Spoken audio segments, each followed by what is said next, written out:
Tottenham Hotspur are on the verge of making history this season against Manchester City on Wednesday night. It is possible that for the first time ever, Tottenham could beat both Manchester United and Manchester City 3 times in a single season, which is so weird and so unprecedented. Obviously, we beat Man United twice in the league, once in the League Cup, and we've beaten Man City already, that 4-0 thrashing at the Etihad in the league back in 2024, and also in the League Cup as well at Tottenham Hotspur Stadium.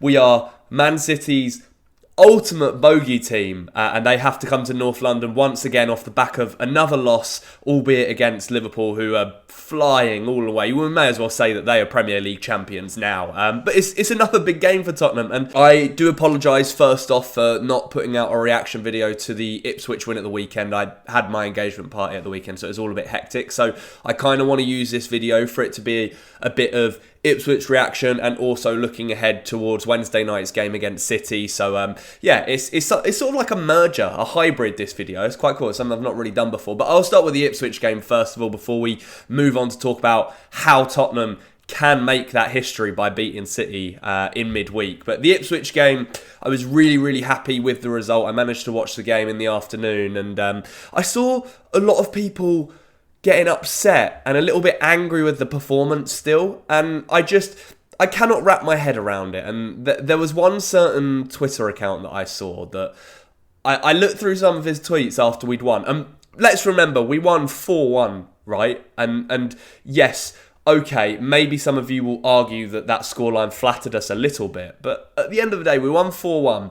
It was Tottenham's 3rd Premier League win in a row. We've finally got players back. We're finally getting some momentum. Brennan Johnson back from injury with a brace. Maddison looking sharp again when he came off the bench. Kulusevski getting his goal. Jed Spence putting in another man of the match performance. There were so many aspects of that game to be positive about, but I still saw so many people finding a way to spin it and be negative about it. And I just cannot get my head around it. You know, you beat Brentford away. That is a really tough place to go and get a result, and we did that. They have one of the best home records in the Premier League this season. We did that. Manchester United comes to the Tottenham Hotspur Stadium, and they are desperate for points. They are so desperate for wins under Ruben Amorim. We turn them over for the 3rd time this season.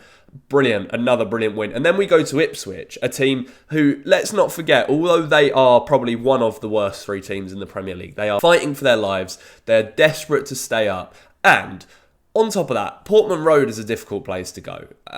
Any away game in the Premier League is tough for any team, and to go to Portman Road and put 4 past them is a testament to how Spurs are trying to turn things around, in my opinion. So how some people can find that negative, and yes, you could argue the first half, or more specifically the first 20 minutes, we were under a lot of pressure. Liam Delap should have had maybe even a hat-trick. We were under serious pressure in the first parts of that game, and I think that was always going to be the case. I think managers tell their teams to go at Tottenham from the very start of the game because they know we are vulnerable. They know if we concede an early goal, it is a lot more difficult for us naturally to turn the result around, but we withstood that pressure. At the end of the day, we withstood that pressure. I think Vicario was excellent in goal again. Archie Gray didn't have his best game of his career, I don't think, at centre-back against Delap, but Jed Spence, amazing. Nice to see him on that right-hand side. And do you know what? Destiny Udogie back in from the start, I thought was brilliant. And I think Tottenham have missed that natural left footer in that left-back position. Jed Spence has done a fantastic job there, but it opens up so many more dimensions and paths and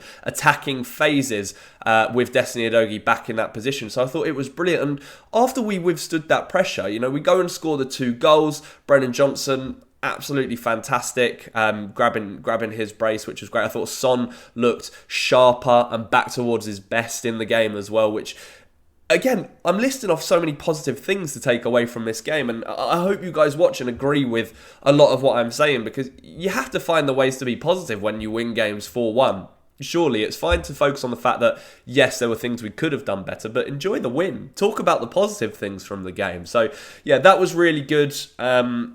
Lucas Bergvall, I thought as well, had an absolute stormer in central midfield. I thought it was Bergvall's best performance in a Tottenham shirt so far. He absolutely bossed that midfield, and they're a physical side, Ipswich, and I think he withstood that physicality and some of those big challenges really well. So yeah, okay, you go 2-0 up and then they pull a goal back through Hutchinson. I think it was actually quite a good goal from Ipswich, really. And yeah, it was a little bit nervy from then, and it was always going to be the case of whoever gets the next goal is going to, be in the ascendancy for the remainder of the game, and that was Tottenham. We scored that third goal, Jed Spence getting his goal, so happy for him, and then Kulusevski pulls out a stunner, brilliant goal, started way outside the post, and he just curls it in, kisses it off the post into the back of the net. And just for me, it's so nice to see us with a bit of momentum. Like I've said already, 3 Premier League wins in a row and some really good performances on the pitch. And I think the main thing for me was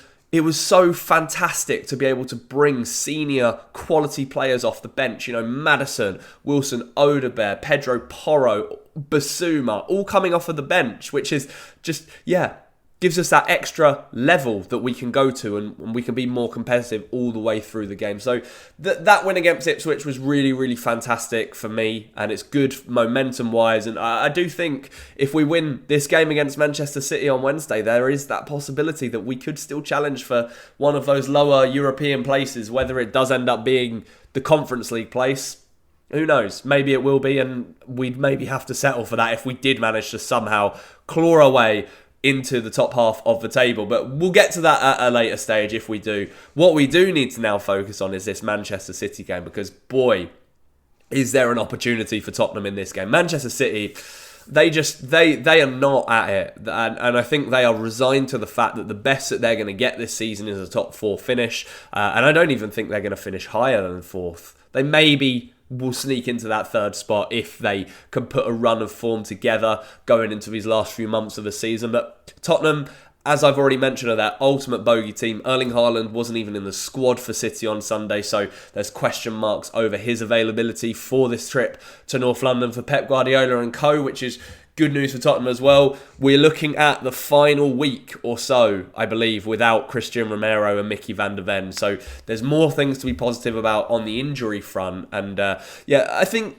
the way Manchester City play, I think it sets Tottenham up well in these types of games and these scenarios. And I think there's the capability that they leave big gaps in behind their defence, and Ipswich did the same thing on Sunday. So I think Tottenham are definitely going to look to exploit that area and get balls over the top. I think Archie Gray did it brilliantly from centre-back against Ipswich on Saturday, just playing that ball in over the back, and Son was running off of them, getting into space. Depending on who City play at right-back, he could have a field day over there. Kulusevski loves the game against Manchester City. I think he's scored a fair few goals against them now.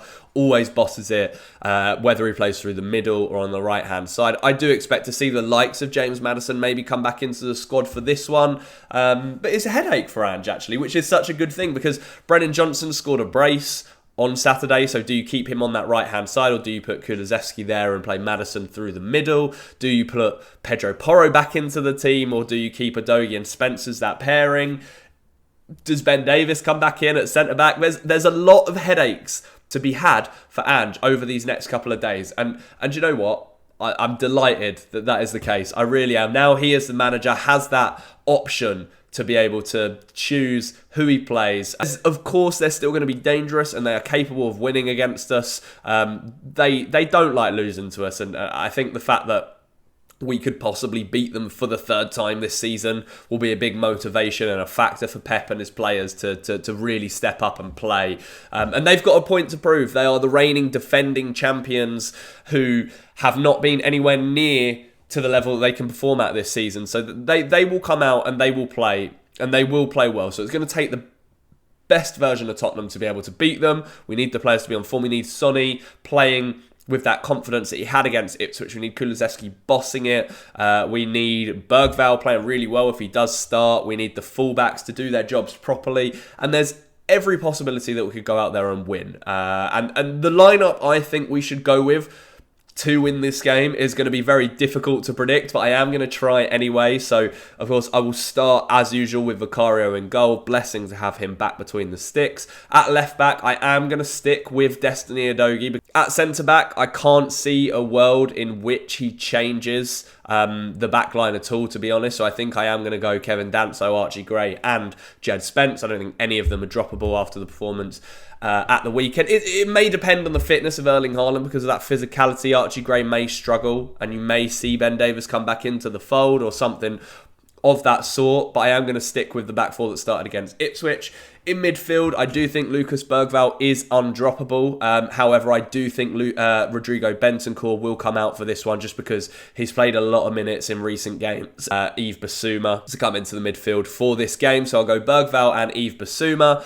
And then I believe we will have a similar setup to what we did to Ipswich from there, which will be, I do believe Dejan Kulusevski will play in that central midfield role again, and then that front three will stay the same in the form of Brennan Johnson, Matthias Tell and Heung-min Son. And it leaves the likes of Odegaard to come off the bench and make an impact, Maddison to come off the bench and make an impact. I really want to see Maddison start in more games, but I don't think you change a winning formula too much. I do think there is that possibility that Kulusevski could start on the bench just because he's played one of he's had one of the heaviest loads in Europe this season, and he's played one of the largest amounts of minutes, so he needs to rest at some point. It's just whether Ange decides to do that for a big game again is the main question, but that's the team I'm going to go with. So actually, I've only put one change in there, which seems unlikely, but that's the team I would still start. And I think it's capable of picking up a result. And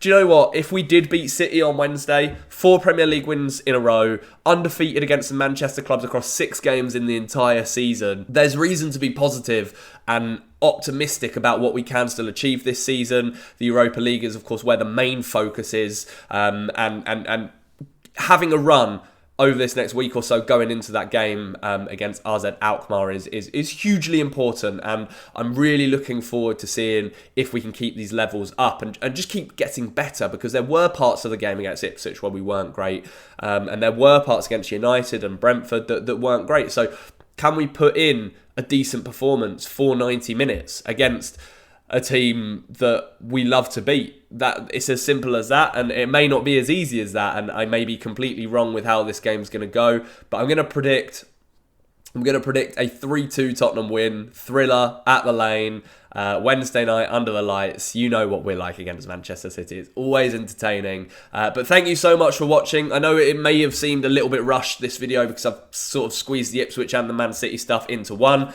So apologies for that. But I will be back with some reaction on Wednesday night after the Manchester City game, where hopefully Tottenham have picked up another huge 3 points. Don't forget to like the video if you have enjoyed, and subscribe to the channel as well. It helps me out a huge amount. Thank you so much for watching. Enjoy your week, and as always, come on you Spurs.